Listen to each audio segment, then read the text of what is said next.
ബംഗാളിൽ ക്രൂരമായ കൊലപാതകത്തിന് ഇരയായ വനിതാ ഡോക്ടർ മരിച്ച സംഭവത്തിൽ ആടി ഉലയുകയാണ് മമതാ ബാനർജിയുടെ സർക്കാർ.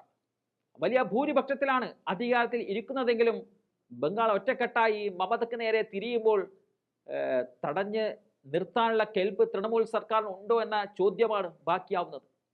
സംസ്ഥാനത്ത് ആഭ്യന്തരം, ആരോഗ്യം എന്നീ വകുപ്പുകൾ കൂടി കൈകാര്യം ചെയ്യുന്നത് മമതാ ബാനർജി തന്നെയാണ്.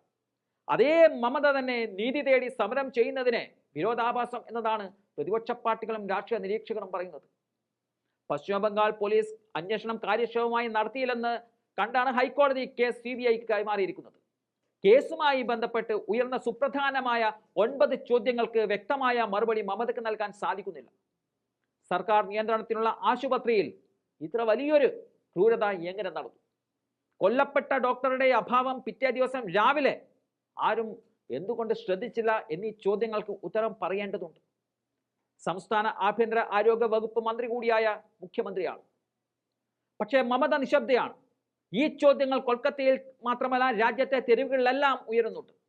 ഡോക്ടറുടെ മൃതശരീരത്തിൽ 11 മുറിപ്പാടുകളാണ് കണ്ടെത്തിയത്. അവരുടെ ശരീരത്തിന്റെ അരക്ക് താഴേക്ക് വസ്ത്രങ്ങളില്ലായിരുന്നു. എന്നിട്ടും എന്തുകൊണ്ടാണ് ആത്മഹത്യയാണെന്ന് ആശുപത്രി അധികൃതർ ബന്ധുക്കളോട് പറഞ്ഞത് എന്ന ചോദ്യവും ഇപ്പോൾ ബാക്കിയാവുന്നുണ്ട്. 2 തവണയാണ് ആശുപത്രിയിൽ നിന്നും ഡോക്ടറുടെ വീട്ടിൽ ബന്ധപ്പെട്ടത്. ആശുപത്രി അസിസ്റ്റന്റ് സൂപ്രണ്ടായിരുന്നു മരിച്ച ഡോക്ടറുടെ അമ്മയോട് സംസാരിച്ചത്.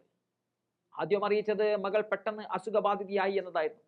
പിന്നാലെ അടുത്ത കോളിലാണ് മകൾ ആത്മഹത്യ ചെയ്തുവെന്നും മാതാപിതാക്കളോട് പറയുന്നത്. ഡോക്ടറുടെ അമ്മ പറയുന്ന മറ്റൊരു പരാതിയുണ്ട്. അതായത് 3 മണിക്കൂറോളം മകളുടെ ശരീരം കാണുന്നതിൽ നിന്നും പോലീസ് തങ്ങളെ തടഞ്ഞുവെന്നതാണ് ആ പരാതി. പലവട്ടം യാചിച്ചിട്ടും സമ്മതിച്ചില്ല.